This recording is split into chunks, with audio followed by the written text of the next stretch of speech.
For someone whose entire career has been focused on joy, why a podcast on pain?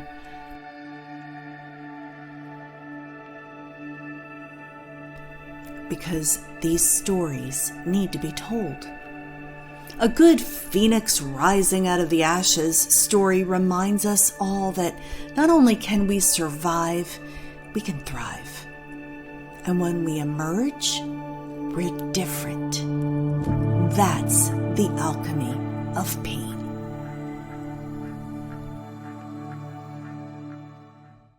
Welcome to another edition of the Alchemy of Pain podcast. Each guest is special to me because each person's story is unique. And the goal in this podcast is to shine a light and offer a lifeline to those who might be in a dark place, or to those who may know someone in a dark place. Today, the topic will be addiction and a mother's fierce love to save her daughter. The person that I'm interviewing is my sister. And not only did she save my niece's life through her actions, I think in turn the domino effect is she saved my own and many others. Using something that is not even legal in the United States, and I want to talk about it. Let me first say this. If you're listening or watching, you likely know someone who has been touched by the pain of addiction. More than 1 million people have died since 1999 from addiction, and over 100,000 in 2021 alone. Where is there hope? And where is there help for these people? I am honored to introduce you to my sister today, Shirlee DiBacco. Shirlee, thanks for being here. Oh, I am thrilled to be here with you. And for those of you who don't know our backstory, I feel like she is the other side of the coin. We are one person, and yet we were united. I showed up 5 years after her in life, although you wouldn't know in person because she doesn't look 5 years older than me in any way, shape, or form. We went through a lot together. There's something about a sibling. They know your backstory. They know where you've been, and they know where you're going, and they know why you are the way you are. We suffered probably the greatest pain together when I was 10 and she was 15. Our dad died. And she couldn't have been a better friend to me, and has been my best friend and champion for the entirety of my life. But let's paint a picture for the moms out there whose children are in the throes of addiction. What was it like for you? What did it feel like? What was your day-to-day like? And when did you know something was wrong with your daughter? Well, what happened was I had to bring her car somewhere and wait for her. And as I was in the car, sitting in the car, and I saw a pill bottle in the car, and it was methadone. And I was like, what? What? The, and it had her name on it because I couldn't think, well, this must be a friend. So then I questioned her about it, and she's like, "Oh, I'm."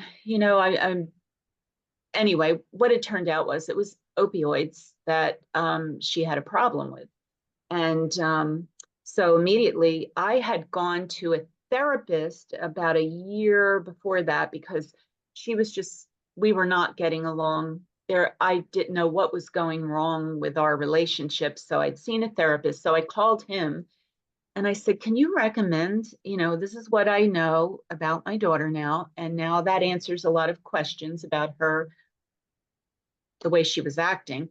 But what do I do now? I was at the time actually addicted myself to this program on television that was about addiction, and it was about rehab. And they would cart people off to rehab. And then at the end, they'd come out and they'd be fine. And then you would hear at the end of the thing they killed themselves or something. And I was like, Oh, so I thought, well, I don't want to do a rehab.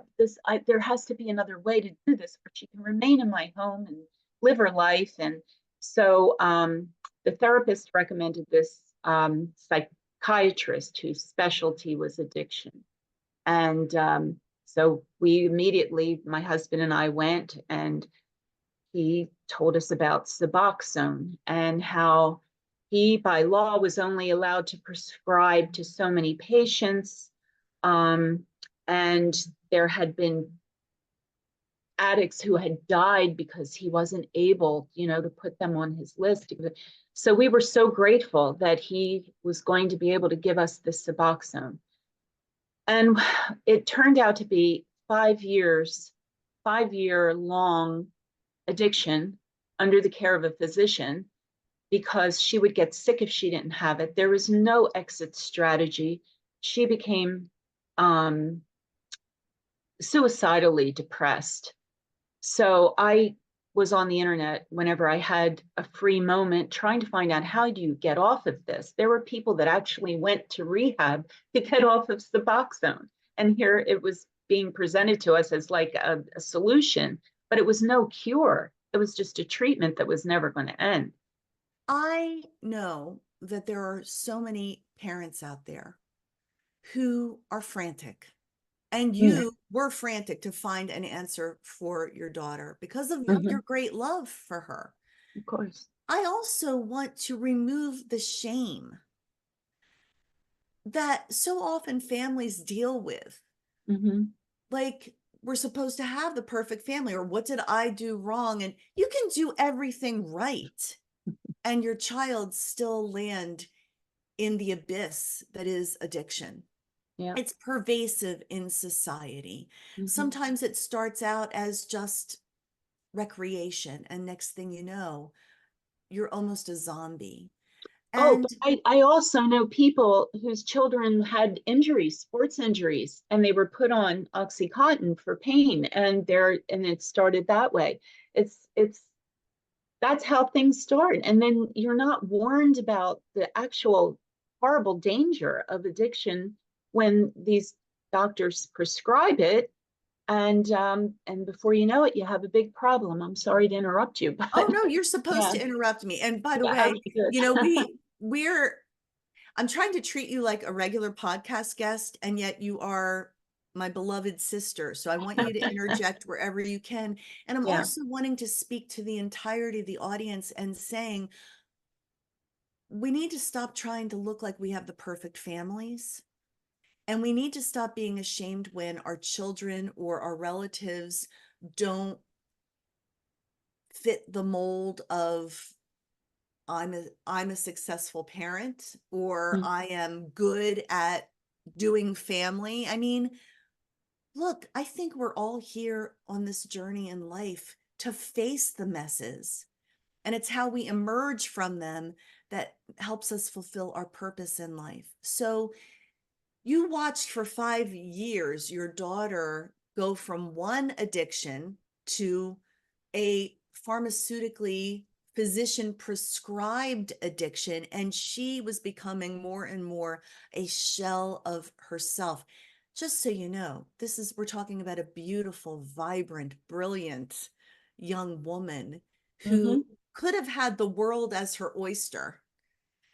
And even I would see in family gatherings, she wasn't there. Hmm. She Yeah. stopped being there. So you decided, as a fierce mama would, to search for answers outside of the medicine that was being prescribed for her that Yeah. wasn't working. I could see that that was going nowhere, and I was getting scared because I didn't know what other option there was. Maybe rehab, but I mean, So every day I'd be on the internet. How do you get off of Suboxone? What can you do? Of so many people, they had, groups of people that are all trying to figure it out. And one day, this was I started this about a year, this when I found the Iboga house. I was looking, and on a very little right bottom corner of the screen was come to Iboga house, get off Suboxone. I thought, oh, what's that? Clicked on it. And there was this lovely couple who were giving a testimonial. They had been on suboxone. They had been to rehab twice to get off of suboxone, and they went to the Iboga house. They were there 9 days. They left and they were completely detoxed, profoundly changed spiritually, mentally. And I thought, oh, can that possibly be true? I stalked that website for 1 year. For a year, I kept going back and going back and going back. And I was getting more and more frantic because I knew that we had to do something, but I just didn't know what. I love this part of the story too, because it was not an easy decision to Oh make. no, I didn't I call them mean, right away. it, we're talking about your normal suburban family, doing the American life, the American way, but finding themselves sort of backed into a corner. And I include your husband in this as well, because it took both of you making the decision to do something radical It to was save radical. your daughter's life. A year passed, you knew about this place called Iboga House. What Mm-hmm. made you finally pursue it? Because she had hit literally rock bottom. And um, I finally, I thought, oh God. So that I clicked on it again for the zillionth time. And there was that couple. They were working at a Boga house now. And a year had gone by and they were still fine. They were so transformed. They wanted to be a part of this. So they both were working at the Iboga. I have chills just saying it. And I thought, thank you, God. That's my proof. It did work, because the whole time I'm thinking, all right, so they went home. What happened? Are they okay now? And there was my answer. And I remember it was Valentine's Day, 2012. And I finally thought, okay, I got to present this to my husband, because I didn't say anything about it. This was my own drama every day, trying to convince myself. So we went out to dinner, and I said, look, Dina, she's she's not doing very well. I'm very afraid. She's very depressed. She had lost her job. Things were bad. Um, I said, you will either pay for a funeral or you will pay for this Iboga therapy. Uh, so it was sketchy. I mean, this was a long time ago, and um, he was very wary of it. As he had never even heard of it before. I'd been a year with this, and you had to put a large amount of money, cash, in an account in Florida, and then we had to fly down to Costa Rica and stay there for 9 days, and then come home.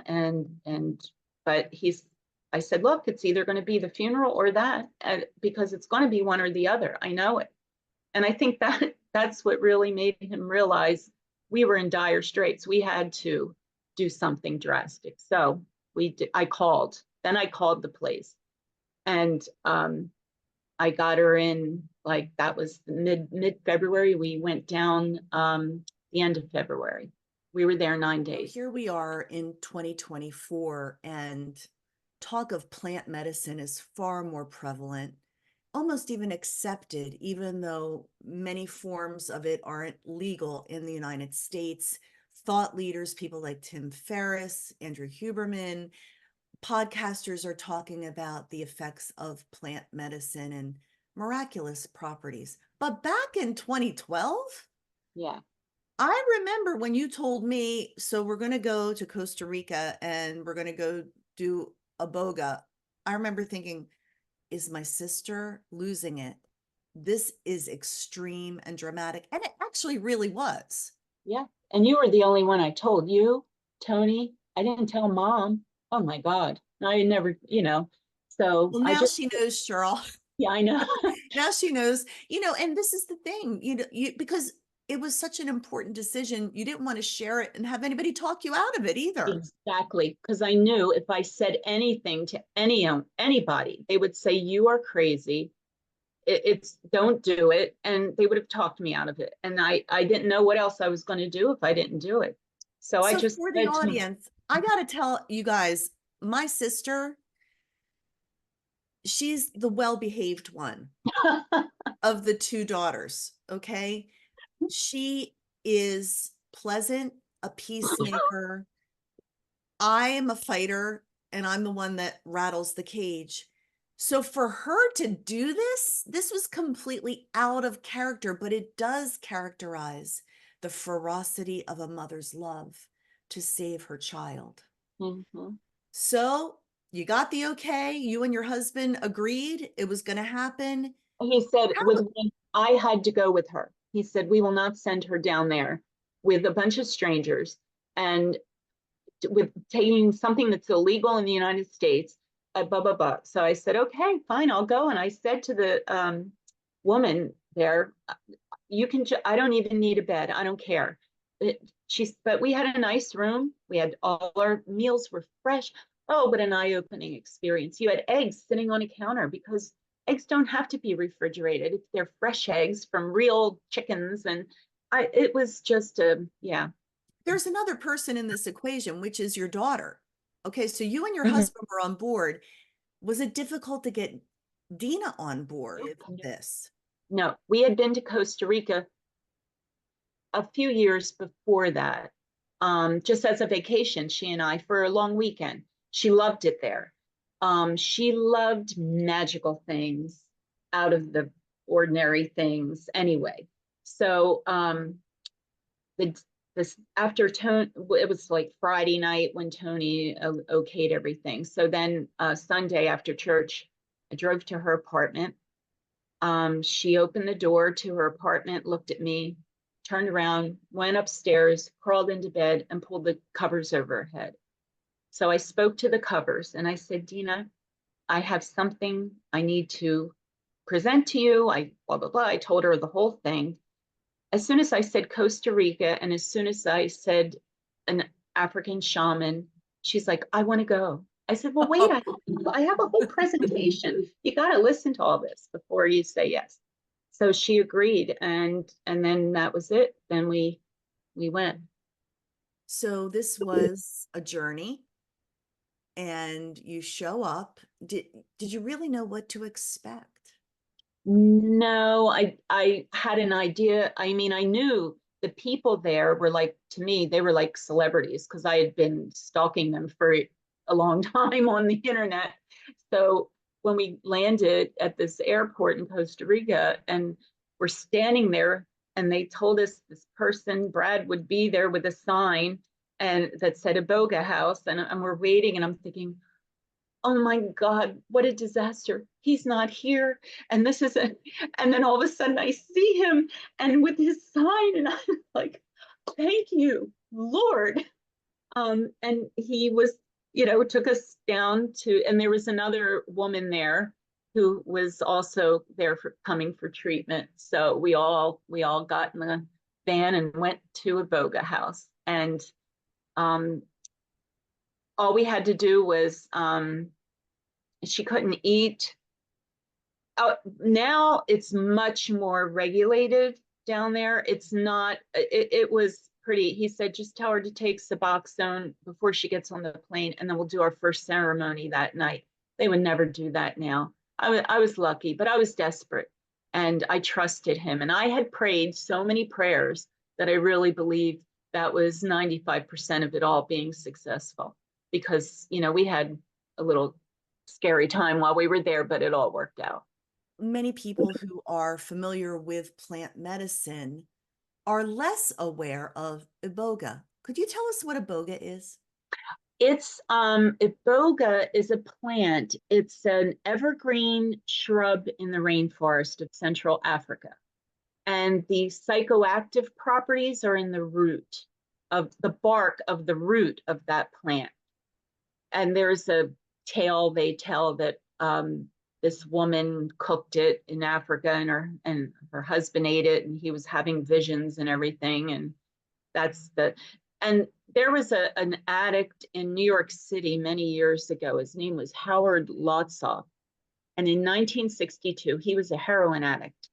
He ordered the Ibogaine, which is the psychoactive property of the Iboga plant. He ordered it from a chemist because he just wanted to do something for kicks. And he was 19 years old. He took it, and then he went to bed for, it was, I think it says 30 hours. He woke up, he walked down the steps to his sidewalk in New York, and he stood there and thought, I have no desire for heroin, and I don't see it as a source of pleasure anymore. It represents death to me. It totally changed his whole perception of that. And he was completely healed. And he was one of the pioneers of Iboga because of it. He died at age 66 a few years ago. Never saw it. But he didn't die of addiction.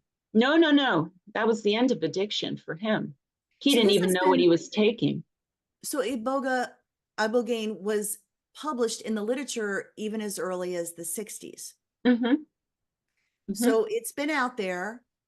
There have been reports of its properties to help those in addiction, but it remains illegal in the United States. Yes, it's a Schedule I drug in the same category as heroin.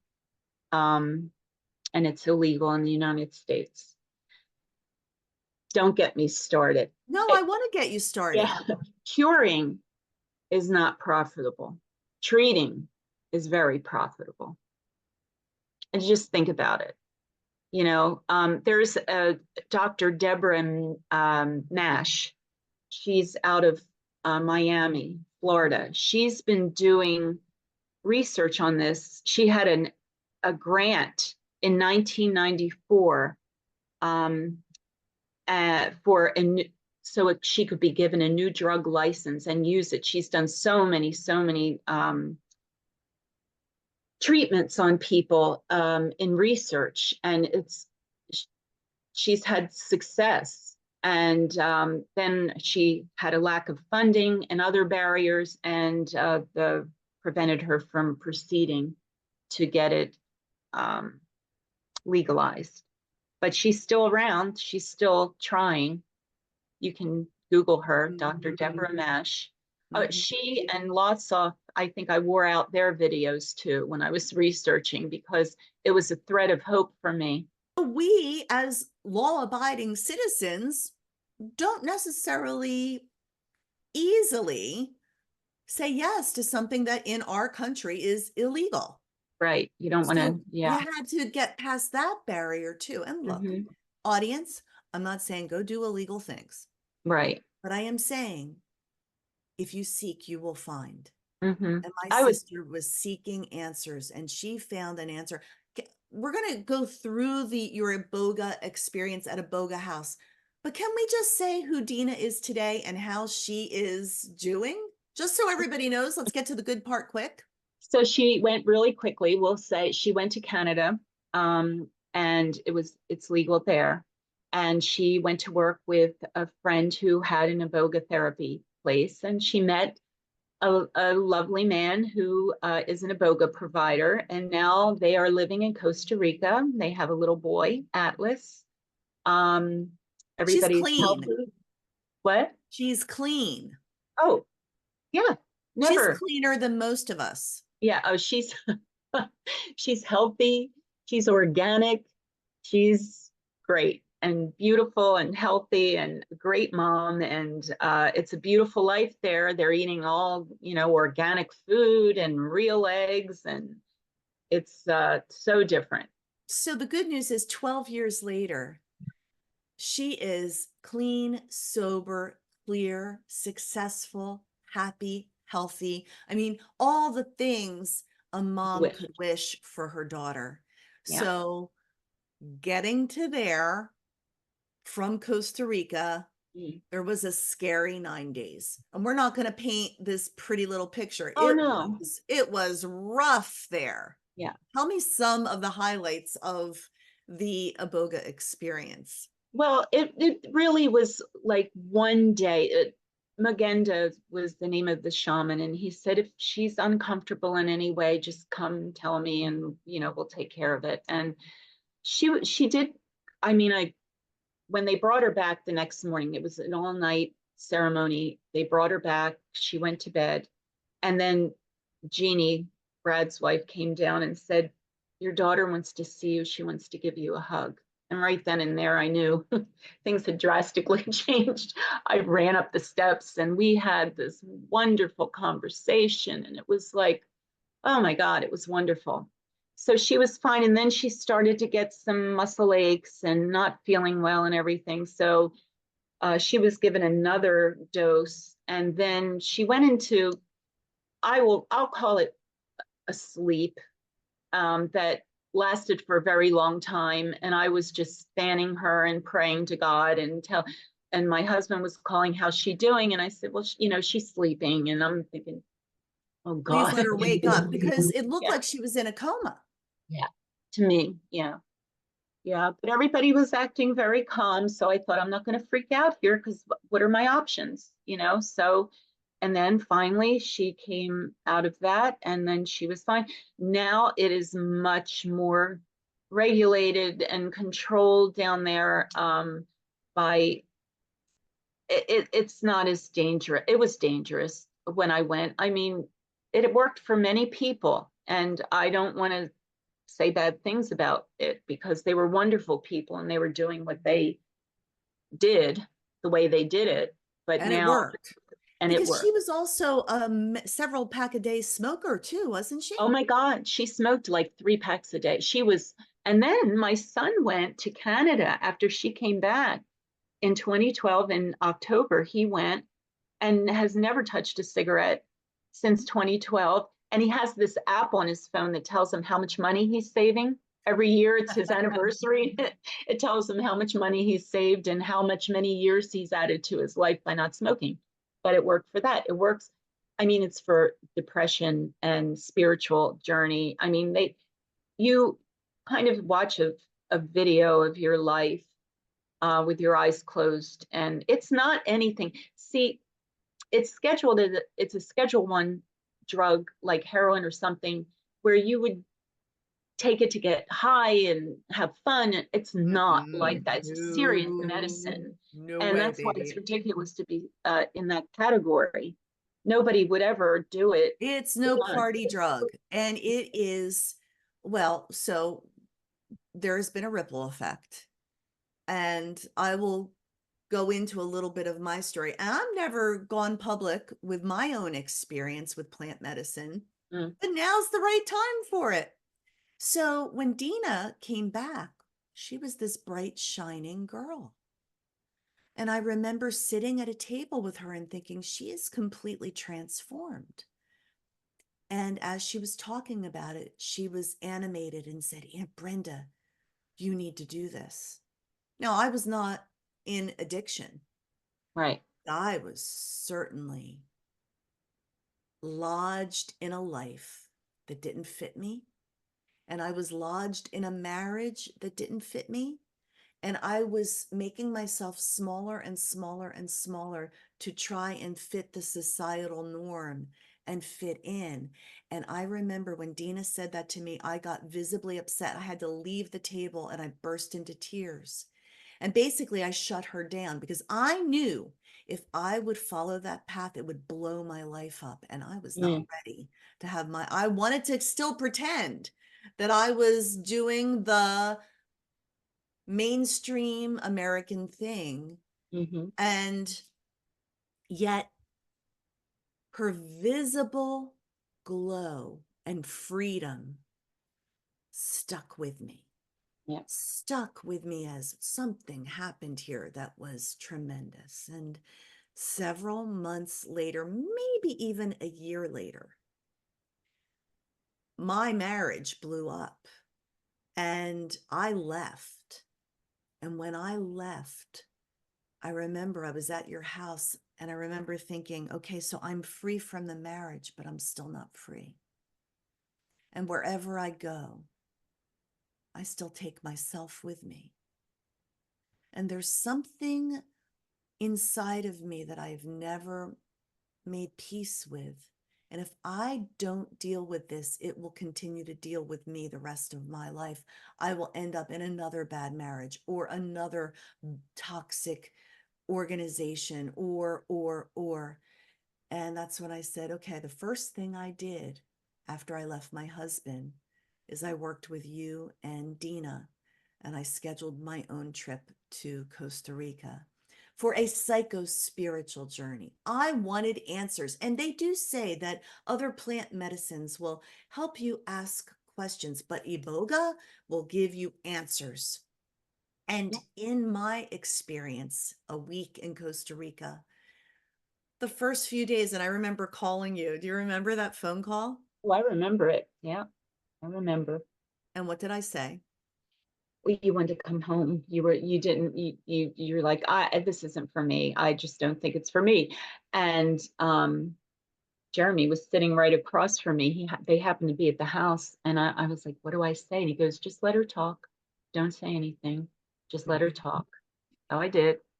But Jeremy is Dina's husband. yeah. And so I show up in Costa Rica thinking, well, it'll be like a little vacation. I'll have a spiritual awakening. It'll be great. Showed up with my false eyelashes on. By the way, these are not false, these are real. But I used to wear false eyelashes. And we go into the jungle, and they did.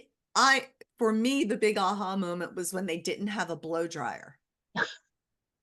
And I'm like, how am I going to do my hair this week? Within a day, the eyelashes had all fallen off. We're eating organic food. And I'm like, this ain't the Ritz-Carlton. Now, lovely place, but I am not, I, at the time, I was even less likely to be a roughing it kind of person. And when I first ingested the Iboga, and it was like a powder, Mm-hmm. and everyone around me, they were on cots throwing up, which is not my idea of a good time. And I'm looking around and I'm just feeling, I don't feel nauseous, but I know that if I try to stand up, I'm going to fall over. That's how that was. That was the Yeah. first ceremony. And I'm watching all these people having these profound experiences, and all I was having, I was seeing cartoons. And I'm thinking, I didn't pay all this money to see cartoons. I want to get to the root of my problems. But what's so funny is one of the cartoons was an octopus.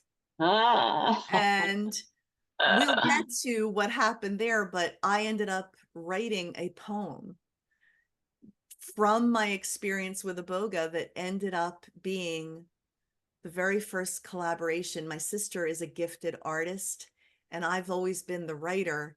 And we've always wanted to collaborate. And Annabelle the octopus was transcribed through my plant medicine journey with Iboga. But I was still not happy because I wanted answers about what's wrong with Brenda. And on the second ceremony, because I wanted to leave, it's like, okay, well, okay, yeah. And thankfully, you didn't say, because normally you would say, okay, well, get on a plane. If you're not comfortable, get out of there. But you didn't say that.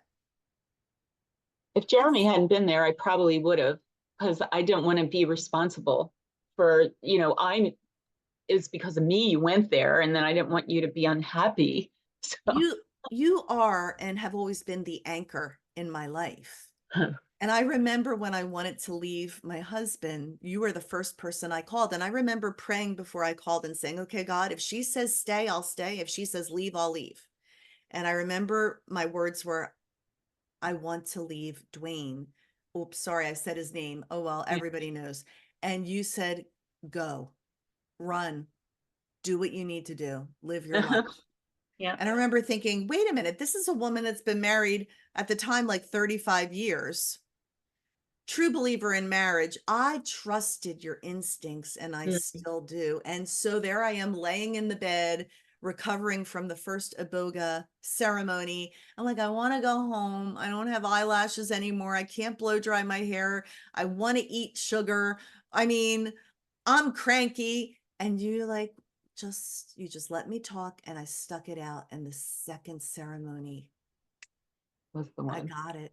I had an out of body experience, and I was able to see where at age 10, when daddy died, I shut down. And there was the outer Brenda, and the inner Brenda was completely locked down because I decided I didn't want to upset anyone. So I disassociated from my feelings and from my body. And I had an exterior that said all the right things and looked a certain way, but I never allowed myself to feel.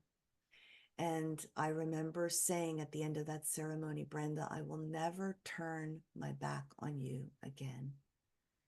And that changed my life forever. Shirley, because of you leading to Dina and her freedom, I achieved my own personal freedom, and I credit Iboga for that. Changed my relationship with myself and with life. And it's not like it's been smooth sailing. Everybody who watches this podcast knows I've been through some stuff, but the lesson learned that day when I said I will not betray myself ever again has sustained me through the stormy waters of life. So Iboga is an option for people looking for answers. And they say that the medicine calls you, that you don't say, oh, well, I think I'll do this, but the medicine actually calls you. Hmm. So I will stop talking for a bit. And why don't you share some more? Because I'm not the only person that's been helped by your daughter's experience. Oh no, a lot. It's just like you said, a ripple effect when people saw that. And I, when I talk to people and something comes up that makes me feel like I need to share the story, I don't just go talking about it everywhere. But um, I notice the people they tune in 100%. They are listening to what I'm saying because they call Iboga 10 years of therapy in 24 hours. It just cuts through the BS and shows you people have seen actual images of childhood trauma. Or one woman claimed that she saw it going through filing cabinets and showing her things that she needed to see. It all comes to everyone in a unique way, and whatever message, whatever you need to learn. Um, but I wish that there was a way to have it in our country, because there's a big problem with depression, not just addiction, but depression. How many people do you know are on antidepressants? And that's, fine. I mean, if the doctor prescribes it but it just seems to me there's no exit strategy to any of this. It's just forever. And you have to be cured. You have to find out what your issue is. Why are you depressed? And then come out of it. There's an end to it and a better life for you. But So I remember staying at your house when I was married, and Mhm. one of my little pills fell on the floor, and you called me upset. You're like, Brenda, what are you doing? What are you on? Oh, well, first I had looked it up on the internet. I got that little pill and I went to the computer and I'm like, what is the number on that?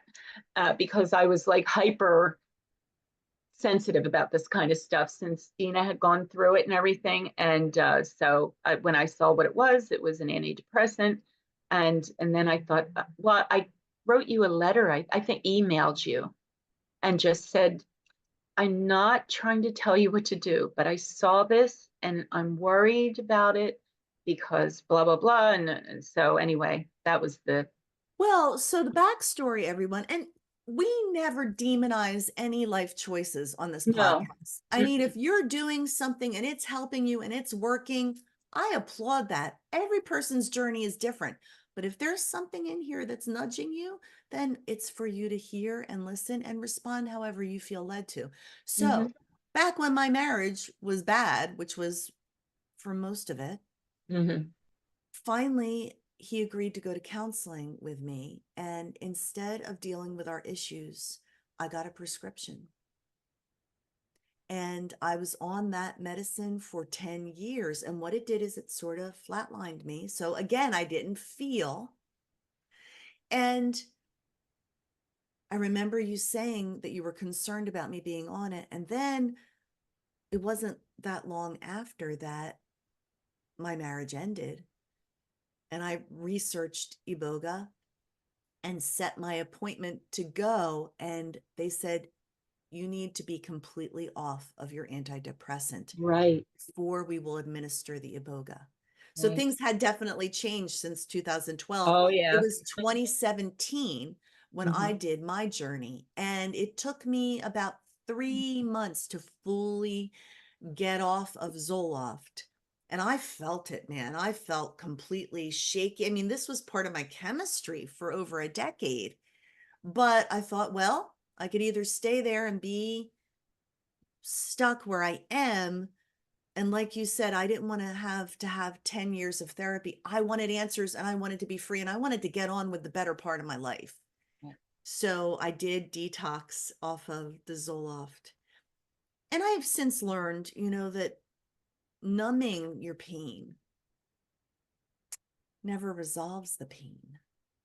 Going through the pain and learning what you need to learn is the path.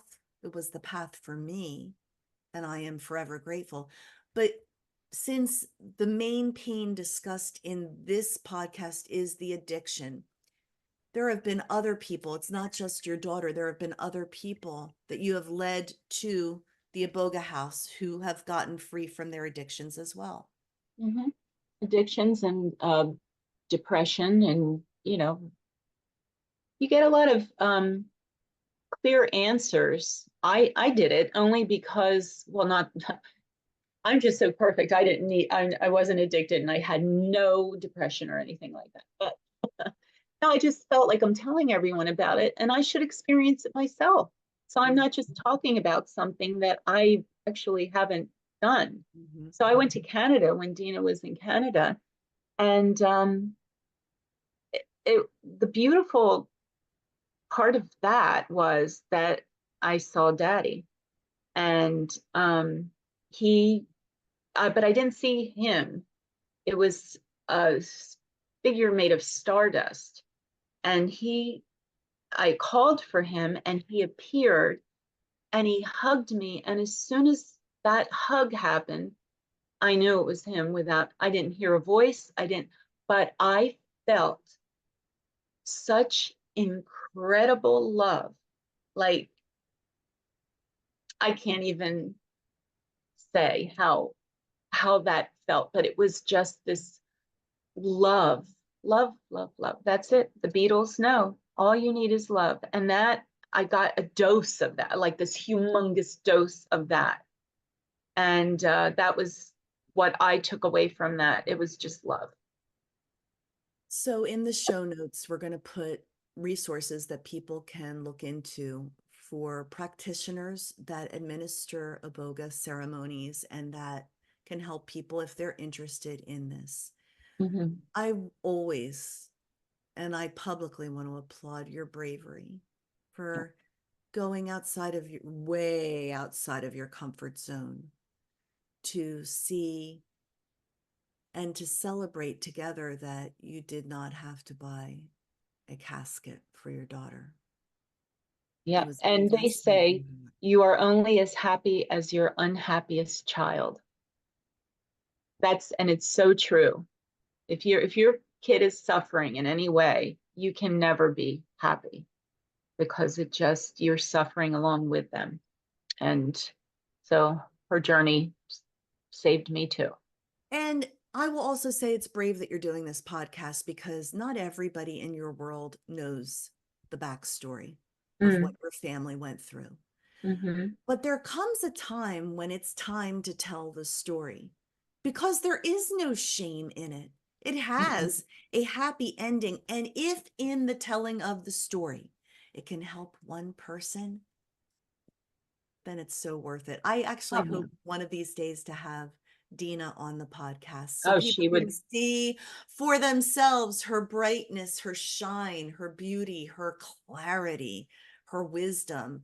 She is, and in my recent book that just came out, I mentioned how her authentic bravery has helped my own life. So, as we close out, Shirley, what would you say to a mom watching who is facing their child sinking into the abyss of addiction?